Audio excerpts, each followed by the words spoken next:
Hello everyone and welcome to this Pickfair editing video. My name is Murray Livingston. I'm coming to you from the Outer Hebrides in my camper van here in Scotland. More on that in an upcoming on location video. Today we're going to look at two images from my recent exploration of Glencoe and talk about how you can use masking in Lightroom to effectively control the tonality and balance of your photographs.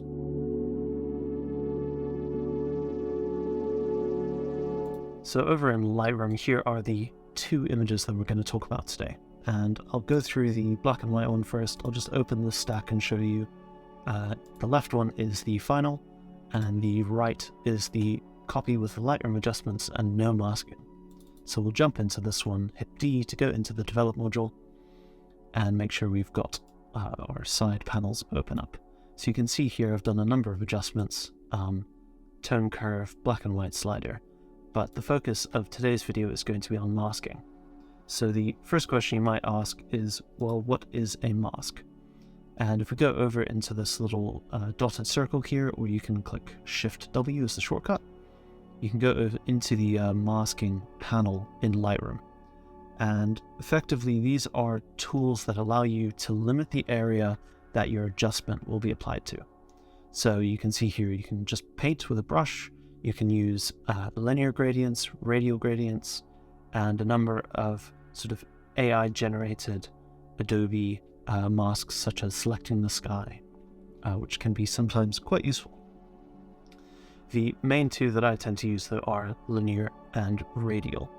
So for this image, we're going to focus on the use of radial gradients, and then the color image will focus on the use of linear gradients. So why might you need to use a mask? Well, let's take a look at this image as a good example of that. I need to treat different areas of this image independently from each other.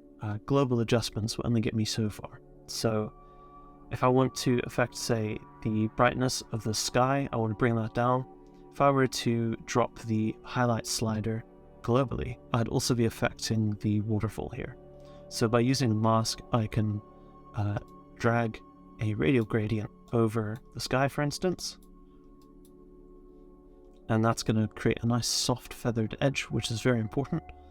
And I can start to play around, bring down the highlights a little bit, for instance, dehaze just to bring out a touch more of the rocks there behind, and maybe bump up the contrast.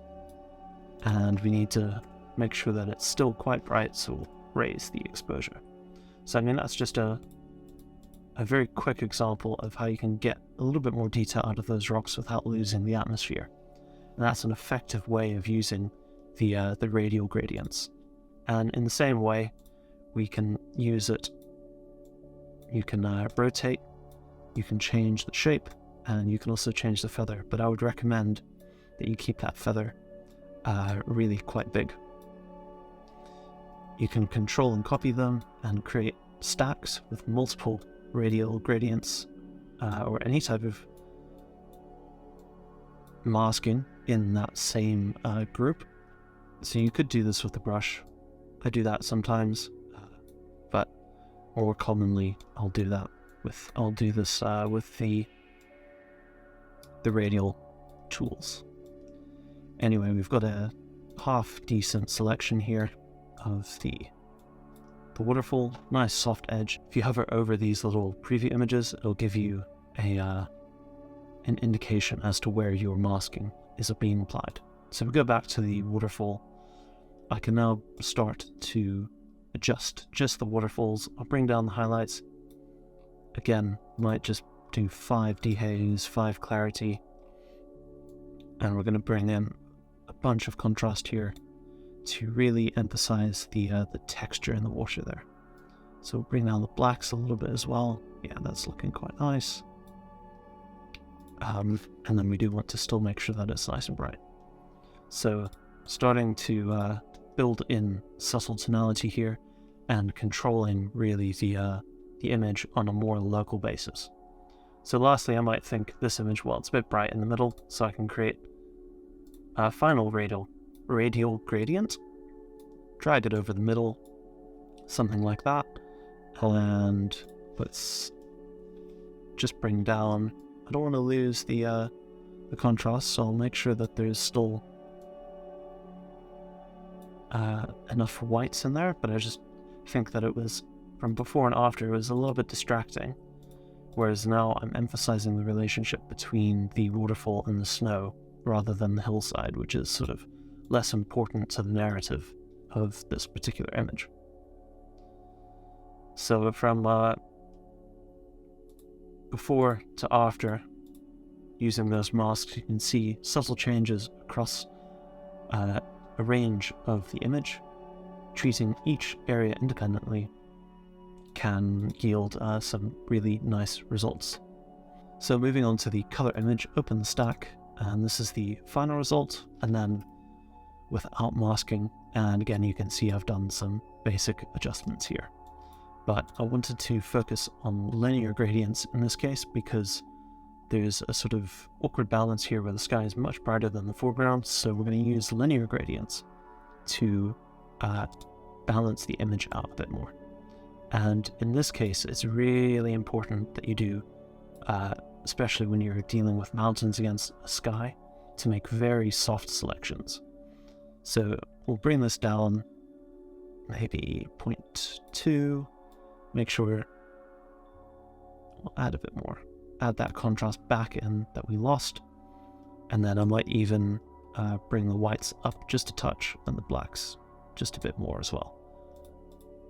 So really we are controlling the tonality nicely there, and then I might just lower the saturation down a touch. Adding contrast also adds saturation.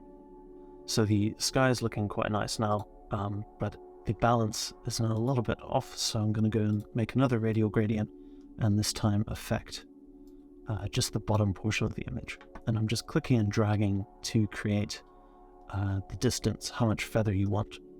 So I'll bump up the exposure. Oops, let's go 0.2. That's looking quite nice, and raise the whites up a bit. It's key, you don't want the reflection to be brighter than the sky, because that looks, well, it's physically impossible. It's unnatural looking. So, simple adjustments, but changing the balance of the image, and I think this keeps the viewer's eye in the middle of the frame a lot more. Whereas before, with all the brightness on the top of the frame, your eye just sort of shot out the top of the image. So those are the two images from Glencoe that I wanted to run through with you. And now I'm going to jump over onto the Pickfair website, where I'm going to upload a few of these into my Pickfair Store and show you what that looks like. So I have my set of images here from Glencoe from the week that I spent there, and I wanted to show quickly how easy it is to upload to a Pickfair store. So I'm going to select all of them, Command A, and then File, Export, or you can do Shift, Command E. And then I've just named them, and I've got them set to a folder that I know where it is. I've dropped the quality of the JPEG export down to 80, which will give us plenty of resolution for web display. And then nothing else, no watermarking, because Pickfair does that for you. I'll hit export.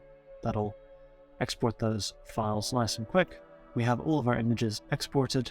They're in a folder where we know where they are, and it's as easy as going to our Pickfair dashboard, hitting upload, and then make sure that your images follow their criteria, and we can go ahead and click and drag all of those images into the Pickfair uploader.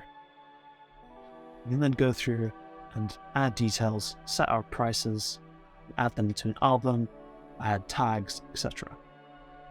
And then we'll just wait for those to upload to my library. There we go, nice and quick.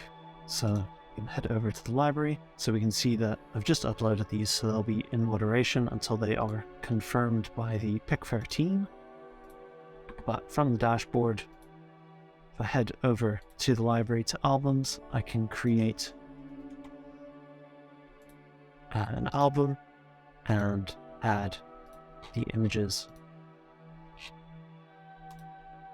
that I've just made. And there we go, those will all be in that album. And then lastly, from the dashboard, we can see that the store is published, and if I click on that URL, murraylivingston.pickfair.com, we can see that all those images are there, and clicking on each one, once the moderation process is finished, then the purchase options will be available to whoever's viewing your website. So it's really that easy. And I've gone for a sort of dark theme here. So with Pickfair Plus on the Pickfair dashboard, you can go to store design, theme and layout, and there's a whole bunch of great options. You can add a splash intro, how the layout is designed, your theme, etc. So yeah, Pickfair Plus is definitely a good way to go if you want to customize a few more things about your store.